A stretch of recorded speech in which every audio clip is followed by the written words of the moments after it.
Hey y'all, welcome back to Poplar Creek Farm. Today I am out collecting our sap from our taps, and I just wanted to show you guys one of my favorite places on the farm. This is our little creek. We have two of them, one on either side of our property. This one kind of goes in and out of our property line, same on the other side, but it's just so peaceful right here. Just listening to the water. It's like I could just sit here for hours. I'll show you guys a little bit of it over here. So this on our property, somewhere back here in the middle of our property, is where we think a spring comes down and is feeding this. Because a lot of times there's water here even when it's not, there's not a melt. It hasn't been raining. And this part, the main part of the creek only really runs when it's raining. So there has to be some kind of other source. And obviously you see guys a lot, you might see a lot of pink ribbons on trees and whatnot. That's just where, those are our maple trees that are marked out for more tapping if we want. We probably aren't going to tap anymore this year. We're pretty busy this spring. And we're getting quite a bit. We've been getting about 5 to 6 gallons a day of sap. That's pretty good for us, especially because we're not doing much with it other than maybe giving it to, friends and family. Oh, my boots are getting stuck in the mud. It is definitely a muddy mess on the farm. So yeah, we don't really need it for anything else right now, so we don't need to collect a ton of sap or anything. Let me show you guys real quick. Here's our sap. So I have one more tree to get, and obviously there's some debris in it and whatnot, and that's totally fine. We filter it through, before and after we boil it, so that we're not getting a ton of stuff in our sap. And as you boil, the sugars obviously kind of crystallize, and you want to catch those any big crystals when you're boiling. But it's just amazing back here. Listen to that noise forever.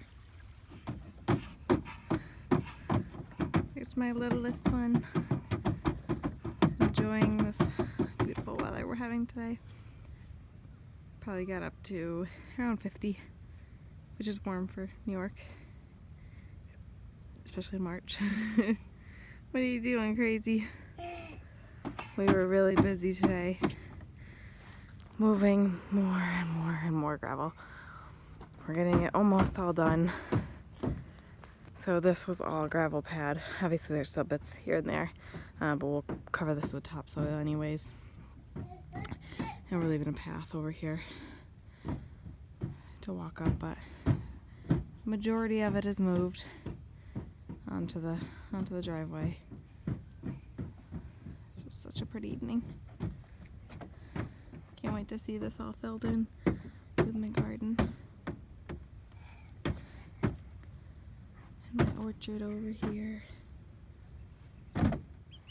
Guys, I just have to show you the cuteness. Look at these duckies. They're doing awesome right now. So I have, like my finger, 1, 2, 3 pecans and 3 khaki Campbells. The pecans are about 2.5 weeks old, and the khaki Campbells are about a week old. So they're doing really good. Obviously there's a big size difference right now. I'm sure there will be overall just because the pecans are a little bit bigger, but they're doing really good and they're just so cute. We had them out earlier playing a bit so they can kind of warm up to us. They're definitely very nervous still, very timid, and they like rings. It's really funny. They like to attack our rings. So they're attacking my mom's ring and my own ring. And there's that one is like stretched out across them. So cute. So now I'm going to go ahead and start my pepper seeds and my strawberry seeds. It's far enough out from our last frosty, which is exciting to get some more seeds going. I've got a whole bunch of peppers that I'm doing today. And then, like I said, my strawberry seeds are going to be starting as well. Okay, go buddy. So my strawberry seeds are going to be started as well. And I'm going to be trying today a different soil block starter. This is Burpee's organic, eco-friendly seed starting mix. So the reason I'm starting it with this time is because it's just coconut coir and some nutrients. It is not any peat moss, which is super exciting to me. Coconut coir is byproduct of the coconut industry, and pretty much would go to waste if not used for something like this. It's really well aerated in your soil, so you know, soil or seedlings start and germinate really well. Also holds water really well. I'm hoping it said it was good for soil blocks. I'm hoping it does form up good, and I'll let you guys know how that works probably at the end of the video. So I'll let you guys know how that works out and how these do compared to the Purple Cow. Purple Cow is working really, really well. My seed starts from those are doing really good, which is my onions, my celery, my asparagus has actually started finally. More onions. Those have been doing really well in the Purple Cow, so no complaints there other than it has peat moss.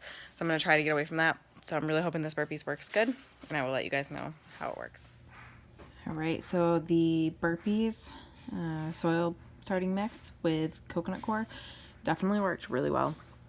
I did add a little bit of vermicompost, but that's it. Other than that, it worked really, really well, and I sowed 7 different kinds of peppers, and then I have another tray that is some strawberry seeds as well. So we'll see how these do. I'm going to put them on the heat mats, and hopefully we'll have some pepper plants starting in the next few weeks. Thank y'all for joining me today, and please like and subscribe.